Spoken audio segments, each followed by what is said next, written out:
Eto na nga mga chong, marami tayong basketball updates. RJ Abarrientos, binulgar ang problema ng Barangay Ginebra.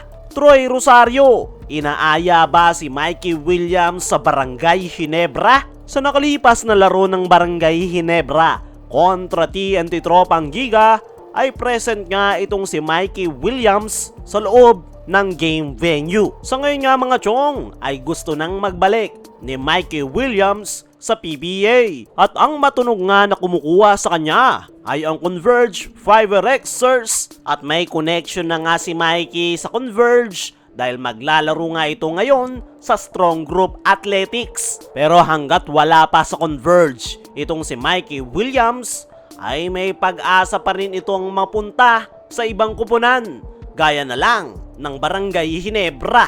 Maraming ang kaibigan si Mikey Williams sa Barangay Ginebra, gaya na lang nitong kanilang rookie na si Paul Garcia, Jamie Malonzo, Jeremiah Gray at Maverick Ahanmesi. Nandyan rin yung kanyang former teammate sa TNT noon na si Troy Rosario, na nakitang kinakausap si Mikey Williams matapos yung kanilang naging laro kontra TNT Tropang Giga. Natanong nga mismo si Troy sa kanyang naging ambush interview na kung inaaya niya nga ba si Mikey Williams sa Barangay Ginebra.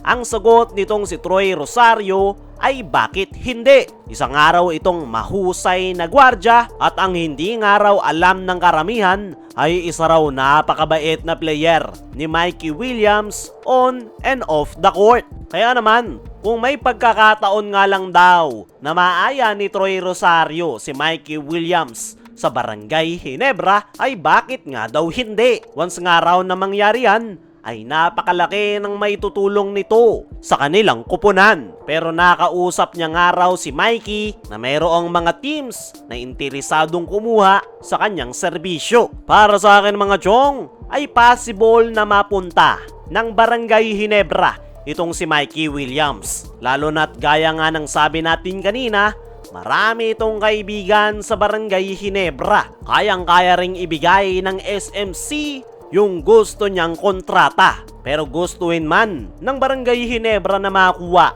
itong si Mikey Williams, ay mukhang hindi nga yan magiging madali. Dahil unang-una, nasa TNT Tropang Giga pa rin ang kanyang rights. Kaya naman, kung gusto ng Ginebra ang serbisyo ni Mikey Williams, ay kinakailangan nilang makipag-trade sa TNT Tropang Giga. Pero kung ako ang tatanungin mga chong, ay mas magandang wag na nilang kunin itong si Mikey. Hindi natin may tatanggi na isa itong mahusay na gwardya at po pwedeng magbago once na mapunta sa kanilang kupunan. Pero ang problema nga ngayon ni Coach Tim Cone sa kanyang kupunan ay ang kanilang frontcourt position. Kulang nga sila ngayon sa big man na makakapalitan ni Japet Aguilar. Yung guard rotation ni Coach Tim ay loaded na. Nandyan si Scotty, Maverick Ahanmesi at kanilang rising superstar na si RJ Abarrientos.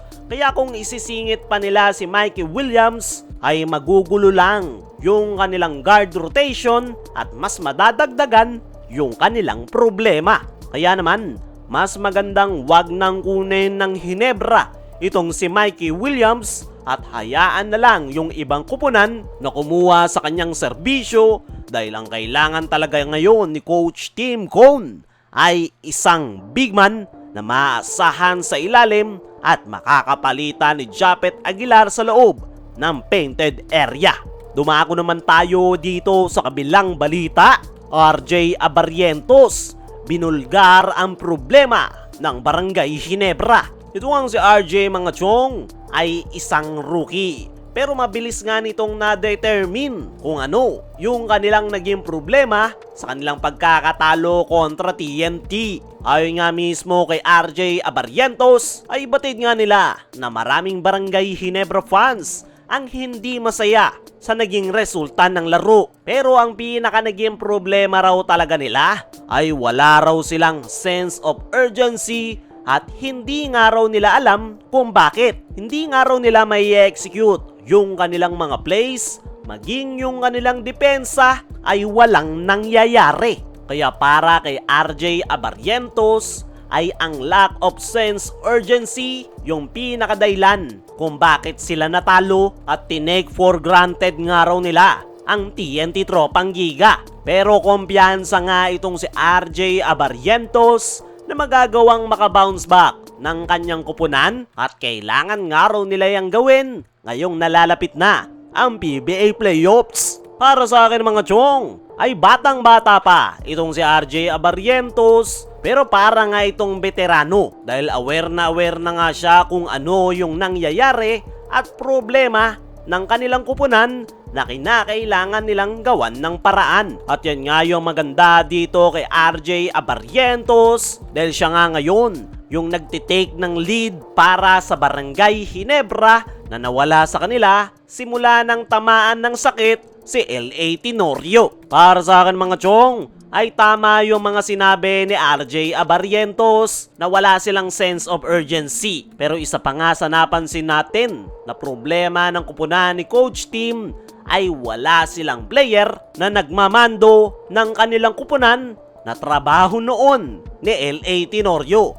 At yan nga yung kinakailangan gawin ni RJ Abarrientos para mabuhay ang kanyang kupunan every time na bumabagsak yung kanilang laro. Kayo mga chong, ano ang masasabi nyo sa ibinulgar na problema ni RJ Abarrientos sa Barangay Ginebra?